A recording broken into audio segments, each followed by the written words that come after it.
Desde que el primer simio usó un hueso como herramienta, pensar el mundo siempre fue una disputa. Bienvenidos a Jaque Mate, un podcast de ciencias sociales y otros yuyos. No compramos discursos, apostamos a la democratización del pensamiento desde una mirada colectiva. Un tema en la mesa, una charla sin filtro y las fichas en movimiento. Ya sabéis cómo es esto. Lo inesperado no avisa. Nosotros tampoco. Una gota de sudor recorre la sien y empapa al lado de la mejilla que no quedó entumecida por el golpe. El golpe súbito de la realidad. Y por el puño, mecánicamente traccionado por la energía del enfurecimiento, que impacta con fuerza sobre la cara. La masa se conmueve, aunque no es lo único que queda tocado.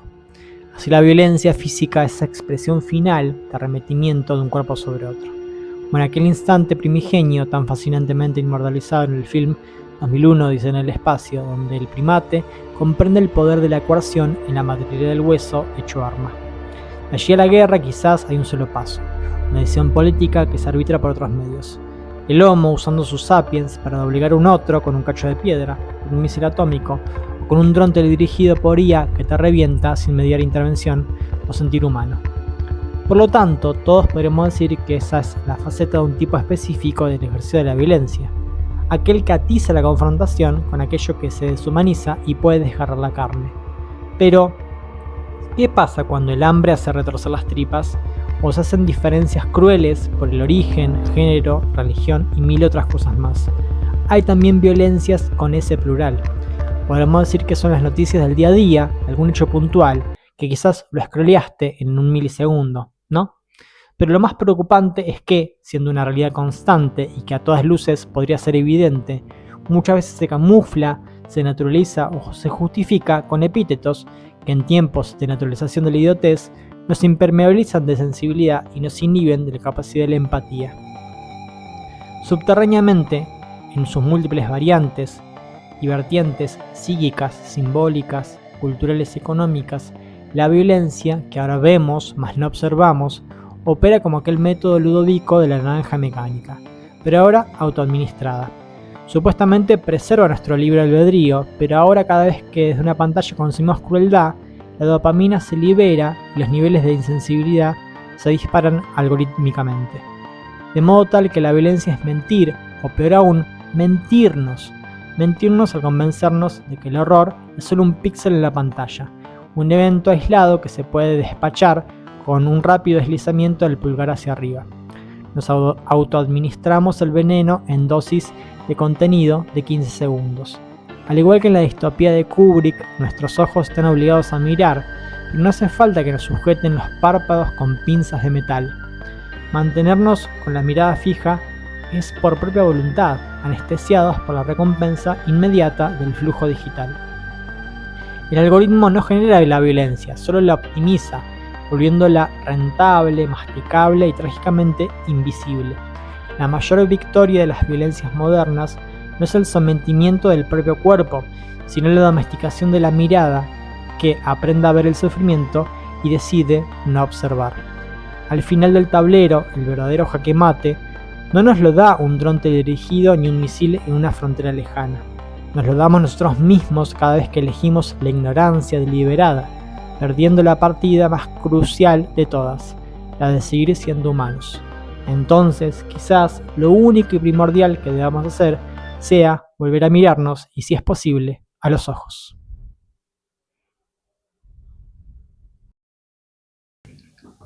En un mundo que te pida gritos, que te vuelvas de piedra y que bardees desde atrás de una pantalla, plantarse a abrazar fuerte, querer bien y mirar de frente es la única rebeldía que nos queda.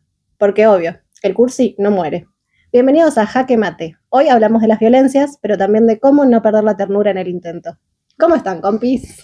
¿Cómo estamos? Buenas, muy bien, contentos de estar acá nuevamente.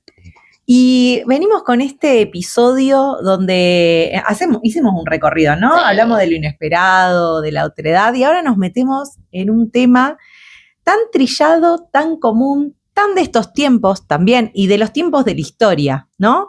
Que es la violencia. ¿no? Y que podemos pensar distintos tipos de violencias. Esas violencias físicas, esas violencias estructurales, esas violencias simbólicas, que ahora después vamos a ir como reflexionando sobre estos diferentes tipos de violencia. Pero para empezar vamos a pedirle acá al compañero que escribió este gran texto introductorio, que también va a dejar sus recomendaciones, sus pastillitas, y en qué se inspiró para poder escribir lo que nos acaba de compartir. Y la pregunta es, ¿en qué te inspiraste? Esa pregunta maldita.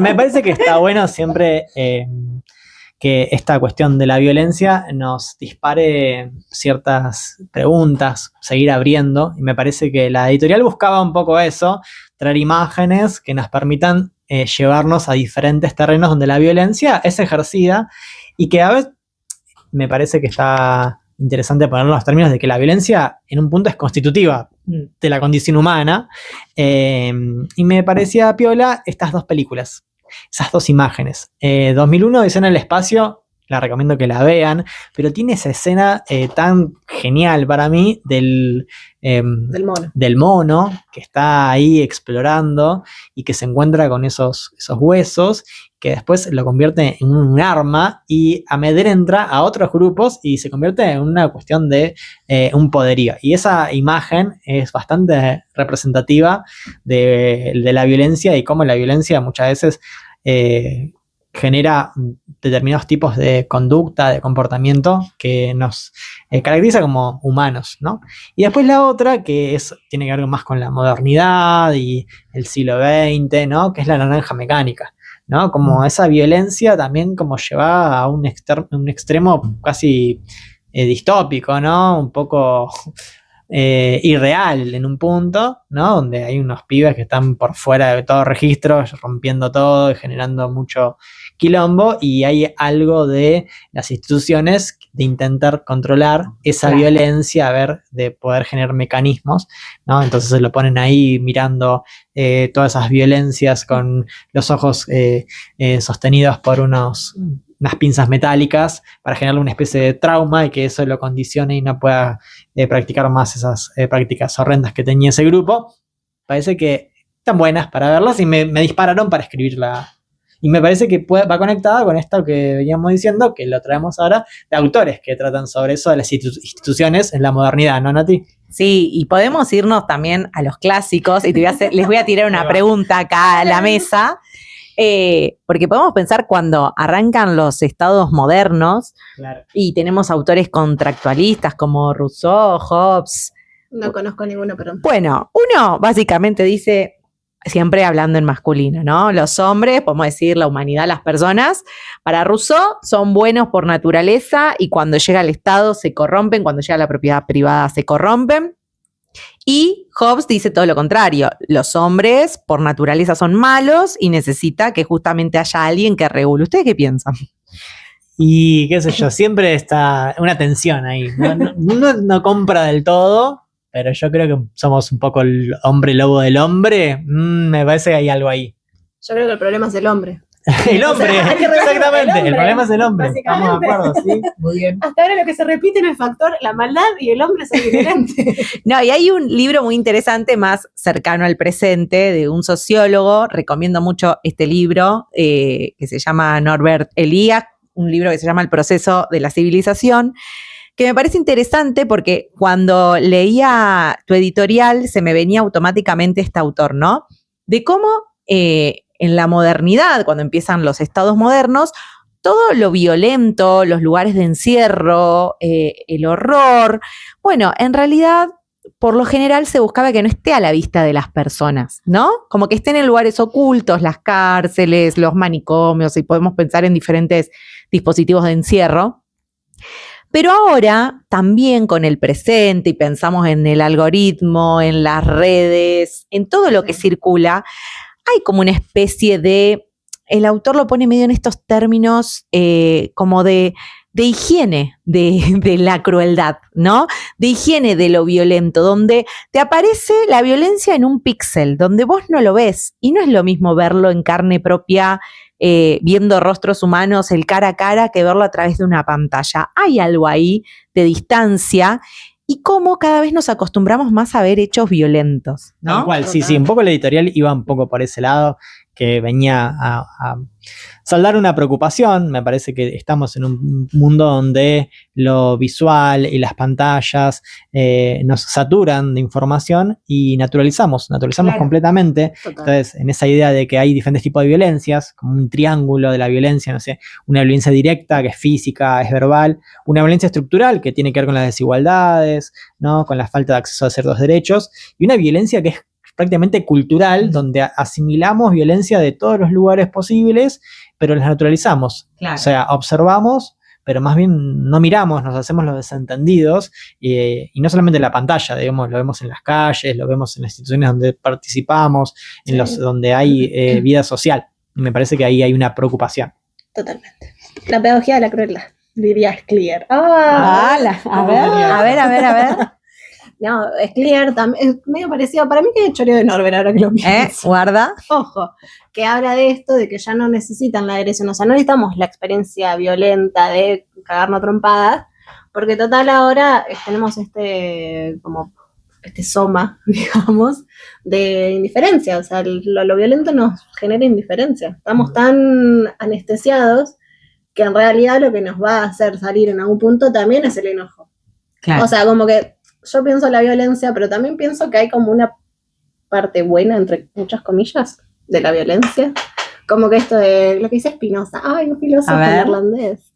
El tema de las pasiones tristes, las pasiones alegres, ¿no? Él igual habla medio como parece el tema esto de las emociones, como la educación emocional, parece la ESI, de las pasiones tristes que son como esto, ¿no? El enojo, la ira, lo que nos genera rechazo, lo que nos vuelve más individuales, y las pasiones alegres, que es el amor, la unión, y que todos nos abrazamos. Pero viene Audre Lorde, una africana divina, una poetisa, que dice, porque hay una ira que es útil, que nos sirve para indignarnos y es un motor necesario para salir afuera y despertarnos de esta anestesia. Entonces creo que podemos pensar en no lo violento, pero sino las sensaciones del enojo, la ira, o sea, algo que nos motive a generar un cambio y no estar tan anestesiados, porque eso es lo que quiere el mundo con lo de las pantallas, ¿no? Y que incluso yo pienso, a veces bajamos mucha línea de, las pantallas, el pixel, que yo, maldita sea, Peter Thiel, pero tenemos que usarla a nuestro favor. O sea, siento que estamos perdiendo quizás en ese mercado porque lo supieron usar muy bien, por ejemplo, los libertarios, que se yo, acá en Argentina, reduciéndolo, ¿no? Entonces, bueno, ¿cómo llevamos eso a nuestro favor? Y Male Pichot sacó un video hace poco, justo. Muy interesante. Muy interesante. Yo tiré.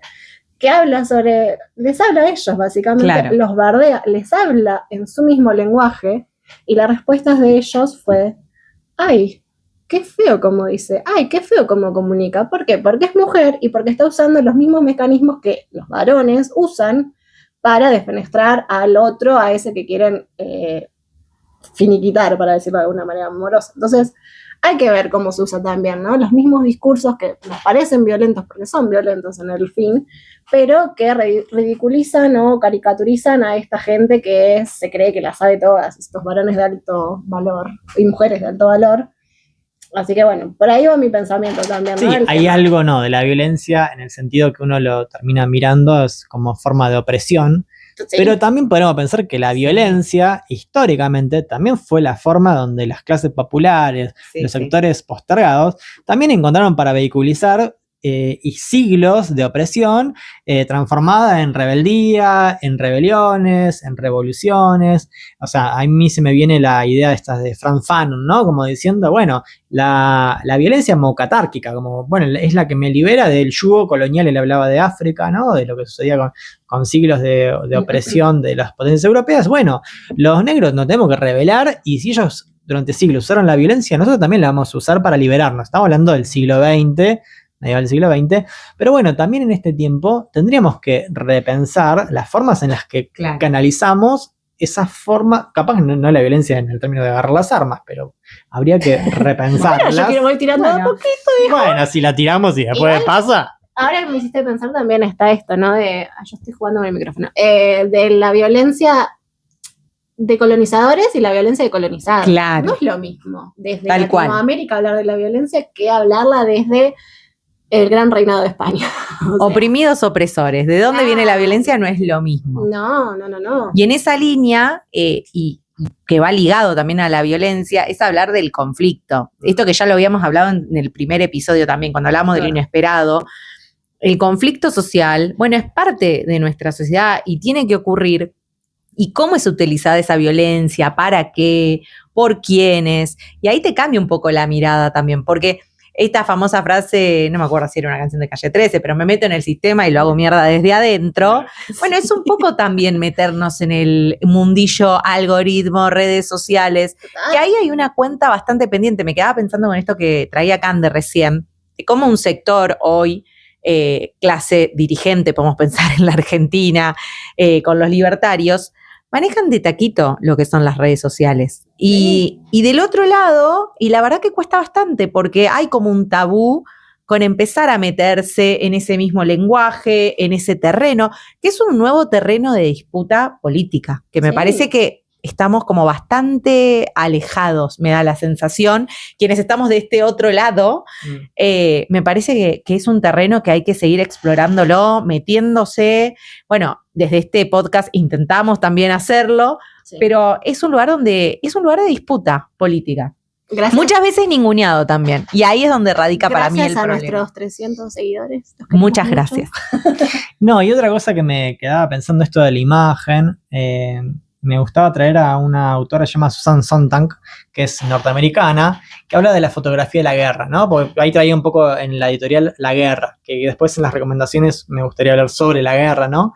Pero que hay una idea de una exposición constante a la imagen de la violencia, pero pensar que también hay una complicidad del espectador, ¿no? Y este acostumbramiento, ¿no? Que es parte de los mecanismos de los poderosos del mundo en acostumbrarnos a eso, y que siempre el horror es pensado como algo que le sucede a otros, que está lejano, ¿sí? Que, y bueno, quizás hay un justificativo, bueno, será porque son terroristas, o porque son bárbaros, o porque son comunistas, o porque quieren cambiar el mundo, o lo que sea, pero siempre hay una etiqueta de por medio, y nosotros ahí deberíamos intervenir, decir, bueno, ¿qué sucede cuando esos discursos están instalados y sobre la mirada sobre lo que les sucede a los demás nos ponemos como, bueno, algo fascinante, o hasta hay algo como medio de voyerismo, ¿no? Como, bueno, de espectadores, hay un morbo, tipo morbo, ¿no? Me parece que hay algo ahí con la violencia que hay que analizarlo, y me parece que las redes sociales nos ayudan a pensarlo mucho mejor. Bueno, igual también, o sea, no es que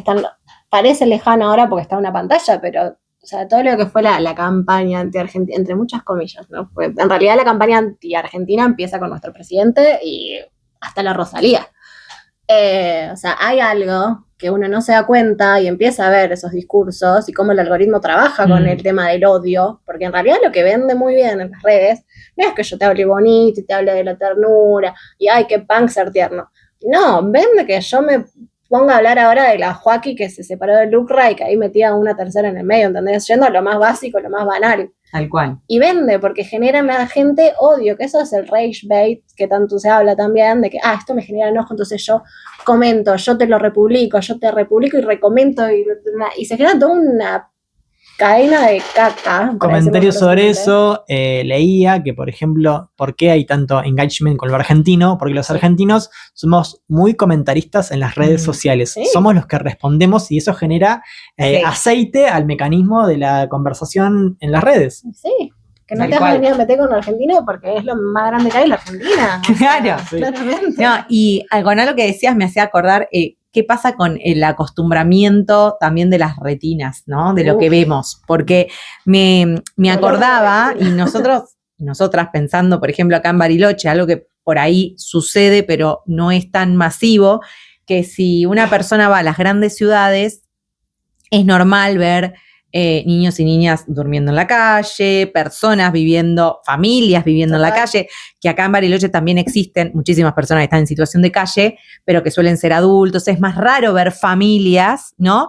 Y las cantidades también, ¿no? Por ahí ves 5 personas, 6, 7, y en las grandes urbes ves filas y filas de personas durmiendo en la calle. Sí. Y ahí, en esas violencias también, y traemos también a otro autor, Bourdieu, que ya hemos hablado de él en otros episodios, pero cuando hablamos de la violencia simbólica, justamente es eso que internalizamos. Cuando algo que es violento ya empieza a formar parte del paisaje y te acostumbras. Sí. Y eso es lo terrible también, cómo ciertas imágenes se vuelven naturales, se vuelven rutinarias, y eso hace también que de algún modo seamos menos empáticos, ¿no? Como no perder también esa problematización de la realidad que vivimos, de, che, esto que vemos no tiene que ser normal, no tenemos que normalizarlo porque es violento, ¿no? Sí, y que muchas veces tiene que ver con el lenguaje. Me parece que el lenguaje, últimamente hay una cuestión ahí que está rondando de, bueno, le dieron tanta bola a la forma de llamar a las cosas, pero ahí está una cuestión heavy. Cuando hablamos de discriminación, cuando hablamos de racismo, cuando hablamos de cuestiones que tienen que ver con violencia de género, siempre hay una forma de comunicar, una forma de decir las cosas que puede reproducir y revictimizar, que es clave para pensarlo, porque si no estamos como entrando dentro de ese mecanismo de naturalizar las cuestiones, Claro. Y me parece que la forma de nombrarlas es clave, ¿no? Sí, total. Estoy de acuerdo. Estamos muy de acuerdo. Estoy muy de acuerdo. Estamos en esto, muy de ¿no? acuerdo con esto. ¡Viva la paz! No, y me parece importante para salir también de eso del viva la paz, porque tampoco nos vamos a hacer acá las carmelitas descalzas. Esto, ¿no? De cómo pensar los tiempos históricos, cómo es la violencia en cada tiempo histórico, en cada proceso, cómo en determinado momento se habilitan ciertos discursos, cuándo no, qué discursos están siendo habilitados ahora, en este momento, que hace que también se incremente la violencia, porque también desde el poder, cuando no tenemos nuestro presidente que es recontraviolento, ¿y qué esperamos que reproduzca el resto de la sociedad, no? ¿Qué cosas decir, qué cosas no?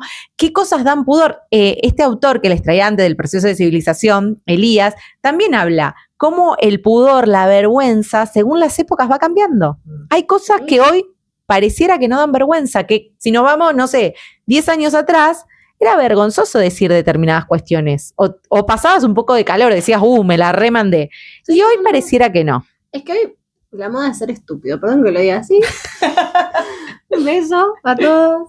Pero la moda es ser estúpido, o sea, vos podés decir lo que quieras porque no hay nadie que te pare el carro, o sea, quizás es medio violento lo que digo, ahora que lo pienso, pero bueno, lo siento. No, sí, es que hay algo de eso. Hay algo de eso, ¿no? De que yo puedo decir cualquier cosa porque es la libre expresión, ¿viste? Y está bien, banco, sí, tiene que existir la libre expresión, si no viviríamos en una dictadura y sería terrible. Pero hay un límite a las cosas que vos podés decir. Tenés que pensar un poco antes. Tenés que pensar antes de hablar, Carlos. Sí. Que pasa mucho en Twitter, por ejemplo. Sí. Yo me había rehabilitado de Twitter, ahora volví a caer en Twitter.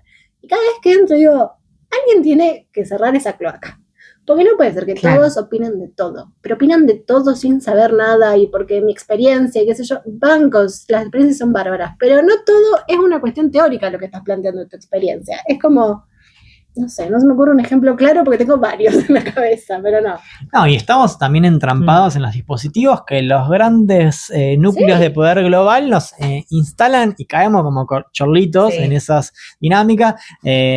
Charlando antes hablábamos un poco esto de un autor que es bastante conocido, Fisher, que pone en estos términos, nos quisieron vender que la lucha de clases terminó, ¿no? Bueno, el fin de la historia, Fukushima, y la lucha de clases sigue en términos de que los poderosos siguen combatiendo esa lucha de clases, mientras que nosotros estamos anestesiados, estamos pensando cómo sobrevivir, nos estamos peleando entre nosotros, la violencia la alimentamos, pero es eso, nos bardeamos por Twitter, nos bardeamos en Instagram, nos hacemos comentarios, o sea, la cantidad de estupideces que uno lee, abre un comentario, una nota y es cualquier barrabasada, cuando en realidad tenemos que estar pensando en cómo organizarnos para cambiar las cosas y cómo nos meten un montón de discusiones de las cuales ¿por qué estamos discutiendo esto? ¿Realmente es importante? Y cuando las cosas heavy están sucediendo, por ejemplo en un país como en Argentina, gobernado por Milei, no lo estamos discutiendo. Claro. Gobernado por tecnócratas, porque yo ya ni siquiera creo que sea Milei. O sea, no, Peter Thiel vive al lado de la Quinta de Olivos, básicamente. Sí, por eso lo digo. Por eso lo menciono tanto, porque es un peligro ese hombre. Lo llevo desde lo macro hasta el títere de Milei, obviamente. Incluso pensando eso, por ejemplo, ahora yo me puse a analizar un poco en frío de lo que pasó después del Mundial, que no me parece algo que sea menor, porque uno después siempre dice, bueno, no es menor, o sea, llevamos la causa Malvinas, fue interesante toda la visibilidad que hubo, pero ahora estamos convirtiéndolo a Malvinas en el Sol de Mayo, ¿vieron? Como que banalizamos totalmente la cuestión Malvina y de pronto tenés Malvinas... Palermitano.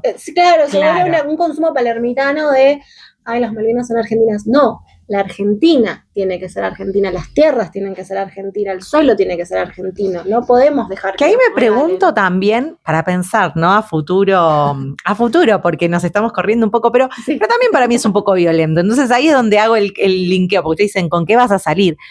Pero vieron que hay como una moda también en redes sociales que se ve mucho de casas de indumentaria que están vendiendo mucho producto argentino. Y yo me pregunto, ¿es contradictorio en este momento que estamos viviendo, donde por un lado es el gobierno más cipayo del mundo, donde se quieren vender nuestras tierras, donde quieren modificar una ley, pero por el otro, todos y todas estamos vestidos con el sol de mayo, con colores patrio, con la empanada, con el mate, con el... Es una paradoja. Es una paradoja. Estamos viviendo el sueño argentino, o sea, tipo el sueño americano con elementos de la liturgia argentina. Que me genera un montón de interrogantes, ¿eh? Es como, ¿con esto alcanza? Con esto me pregunto, ¿no? Si haciendo este tipo de práctica considero que digo, che, me siento... es mi forma de expresar que defiendo la patria, pero ¿alcanza con eso? ¿Alcanza con vestirnos? Si bien el vestirnos es político, obvio, Totalmente. pero ¿solo con eso alcanza? Y ojo que también hay una cierta banalización de todo. Está todo banalizado. O sea, defender lo argentino pasa porque banco a Messi. Claro. Entonces, como que si nos quedamos ahí en un cierto margen muy acotado de lo que significaría defender los intereses de la nación o de un pueblo, si queremos ponerlo en otros términos, y cada uno va agarrando lo que en ese branding de lo que es ser argentino le convence, y no estamos discutiendo esas cuestiones que tienen que ver con la soberanía, con el bienestar de un pueblo, con los jubilados, con la educación, con la salud. Quizás tiene que ver un poco con eso, pero podría ser un buen tópico para trabajar en otro podcast. Por otro lado, y no es menor, y ahí sí sacamos lo bueno, lo positivo, es que de algún modo esto que pasó con el Mundial de Malvinas se instaló en las futuras generaciones que pregunten sobre Malvinas. Y eso sí me pareció hermoso. Sí. Bueno, pero eso a ver, los jugadores de fútbol con la bandera en las Islas Malvinas son argentinas. La violencia que ejerció la FIFA después sobre el amedrentamiento, cuando en realidad es una causa justa y los jugadores pueden expresarse y no pudieron después publicar libremente, hubo apriete, bueno, eso también es poder violento sobre una reivindicación que consideran los jugadores como válida. Pero fue un gesto político de parte de un grupo que generalmente se muestra apolítico, que es la selección, que son los jugadores de fútbol. Generalmente el jugador de fútbol se aleja de lo político. Por eso lo valioso, ¿no? Claro. Y ahí está lo valioso también, y por eso creo que también vale traerlo en este pedacito de podcast. Sí, porque me parece que fue histórico. Y la bronca de los británicos, el Foreign Office británico saliendo a querer atajarlo como sea, porque se dispararon las consultas de qué eran las Islas Malvinas, porque había una disputa, o sea, fue grosso. Y preguntándose por las Islas Malvinas, no las Falkland, no, o sea, las Malvinas. Malditos piratas. Seguimos con la efervescencia mundialista. Es como que necesitamos canalizar y procesar todo lo vivenciado, ¿vieron? Como... Estamos haciéndolo acá, es tipo un ritual. Sí. Bueno, Fran, ¿nos podrías recordar, porque un poco recompusiste hace un ratito, cuáles son tus recomendaciones fuera del tablero? Bueno. Que este segmento creo que a nuestra audiencia y a nuestra comunidad jaquematera le gusta mucho, así que vamos a hacer hincapié en eso. Bueno, vamos con las pastillitas, ese lugarcito que nos encanta tenerlo presente y me parece que puede generar ahí interés ahí en nuestra audiencia. Voy con dos líneas que tienen que ver con el cine. Banco al cine.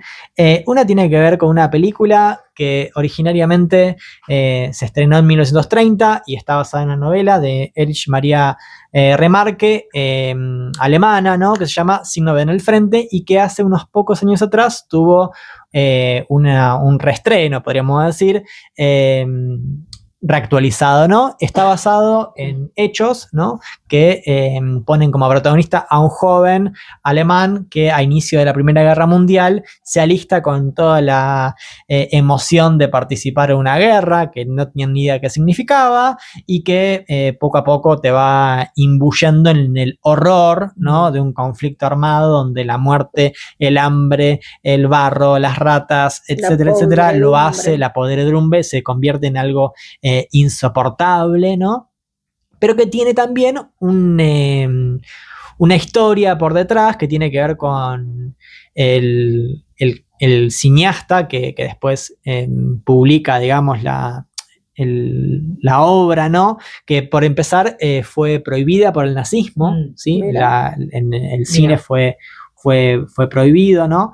Y sobre el novelista, ¿no? Los nazis van a perseguirlo, lo van a perseguir, entonces se va al exilio, termina en Estados Unidos, ¿no? El novelista, y los nazis obviamente la película la van a prohibir, la novela también, pero el régimen nazi va a hacer una persecución feroz sobre él y va a lograr amedrentarlo, ¿no?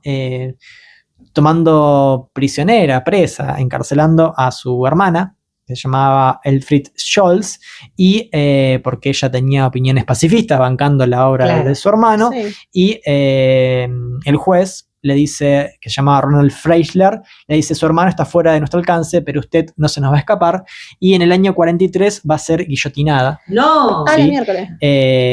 Áspero.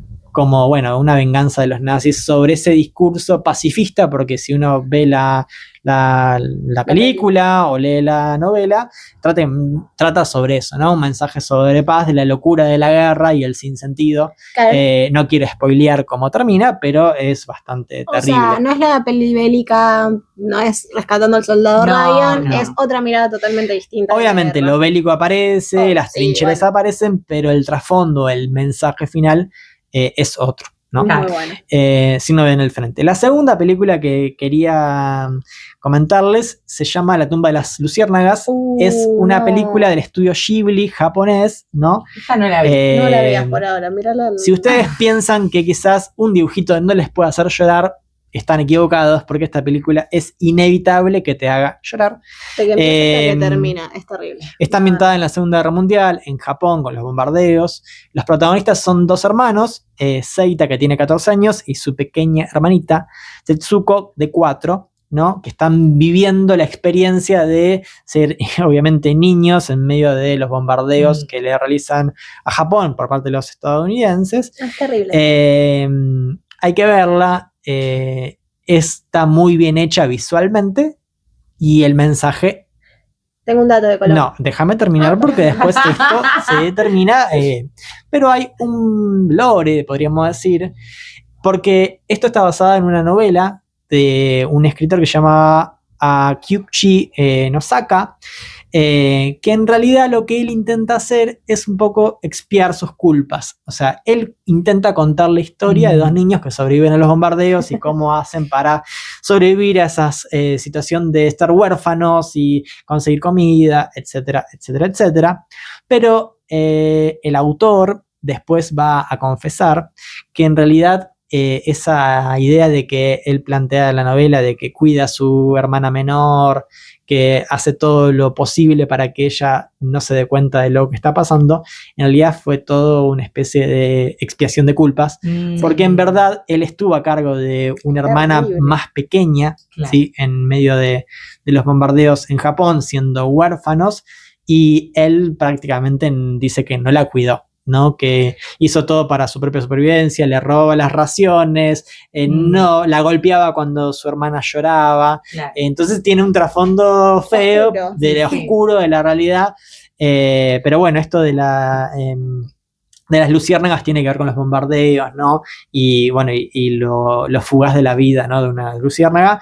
Véanla. La verdad que lloren. Están muy sensibles, no la miren. Claro, no. Quizás no es una película para ver con niños, No. por más que sea dibujito, quizás tiene que tener una edad más avanzada, pero está muy buena para verla.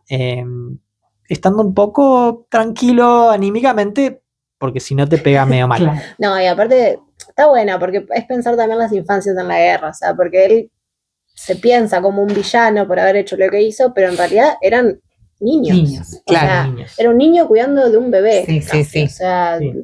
se entiende un poco, o sea, el contexto y obviamente la culpa con la que Sí, te carcome. y eso es una víctima circunstancial, porque no Total. elegís eso, no No, elegís no ser elegís huérfano, eso. no elegís que tu ciudad sea bombardeada, Claro. no elegís No, no no. tener comida, y se encontró con la situación de tener que cuidar a una hermana menor. Totalmente. Así que bueno, el estudio Ghibli, Ah, todo lo que hace es sí. hermoso, así que vayan y vean. Y si no quieren ver eso, porque no están bien anímicamente, se ven Nausicaa, se ven Poño, se ven otra de esas más Claro, sweet y para exactamente. Claro. Vamos el mensaje pacifista. Y después bancamos mucho de la música y bueno, y eso nos hace también recomendar cosas musicales. System of a Down, me parece que es una recontrabandaza. Ellos son Nos gusta el rock. armenios o bueno, de origen armenio. Armenia que tiene una historia heavy Fuerte. con la cuestión de un genocidio perpetrado Sí. por los turcos.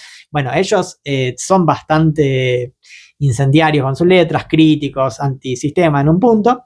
Y tienen una canción que lanzaron en el 2005, llama Bring Your Own Bombs, que básicamente está escrita en medio de las acciones que está haciendo Estados Unidos en Irak y un poco cuestiona, bueno, ¿por qué, digamos, el presidente no va a la guerra? ¿Por qué siempre van los pobres? Y tiene un videoclip bastante bueno que tiene que ver con un poco la violencia institucional, pero en un contexto así medio de danza, Es como discoteca. lo que hablábamos ahora, medio de esto de deshumanizados de la violencia, porque es una discoteca, estamos todos bailando Sí, y todos pronto medio bombardeado afuera. anestesiados por el espectáculo del Es show. Está bueno el videoclip, la música está buena y si no saben inglés, búsquenla con la traducción. Ahora está bárbaro, porque System en realidad se escucha guacho, guacho, guacho, guacho, y es genial, es bárbaro. Bancamos mucho a System. O sea, me parece tenés que ganas de gritar, o sea, vos Claro. ves primero ves la toma de las luciérnagas, después Y te clavas después- una de System. Entonces Ya ahí está. ya está. Y te buscas la traducción en Google. Sí, eso es llamar al demonio, como diría Lali. Exactamente. Bueno, ahí van mis 3 recomendaciones. Si no ven al frente, La tumba de las luciérnagas y escuchen a System y sean felices en medio de este Sí. mundo caótico y violento. Hermoso, compañeros y Bueno, compañeras. recommendations. Hermoso episodio. Se vendrán nuevos episodios con nuevos tópicos, nuevas discusiones, nuevas Totalmente. charlitas, nuevas pastillitas. Les recomendamos entonces que vayan, vean qué tienen que hacer. Lo de siempre que siempre les dejamos al final ahí Sí. nuestra. Vos tranquilo. Que vayan ponen a las el redes. disclaimer. Vamos a tener cafecito, que pongan me gusta, que compartan, Que se que suscriban. se al canal. suscriban al canal, súper importante, eso nos motiva a poder seguir haciendo esto, así que si te gusta lo que hacemos, nada más tenés que hacer eso, compartir, poner me gusta, suscribirte, Mandarnos plata. eso, Darnos un abrazo cuando nos veas en la calle. tal cual. Si nos podemos. Cálmense un rato. No, y bancamos mucho de la crítica, el comentario, eso creo que nos... Sí, nos- comenten Sí. más. Yo siento que ustedes pueden comentar más. Porque nos chicos. mandan mucho mensajito privado. Yo aliento a esta comunidad a que se animen a mandarnos devoluciones, críticas, constructivas, lo que sea, Pongan la carita. en nuestras redes. Hagan público lo que tienen para decirnos. Sí. Bueno, estamos... Sí, yo quiero hacer un cierre que lo más punk que podemos hacer en este momento es abrazar la ternura. Ahí Y va. a la vez pegarte unos buenos gritos escuchando System. Me encantó. Bueno, Y por lo tanto- recuerden. Y recuerden que lo inesperado no avisa. Nosotros tampoco. Chau, Adiós, chau. chau. Si te gusta lo que hace Jaque Mate, ya sabes qué tienes que hacer. Suscríbete a nuestro canal de YouTube, ponele like, seguinos en Instagram, @estojaquemate y escuchanos por Spotify. Pero sobre todo, Si querés bancar este proyecto de ciencias sociales y otros yuyos, habilitamos nuestro cafecito. Nuestro link está en la bio de Instagram. Esperamos tu aporte. Muchas gracias.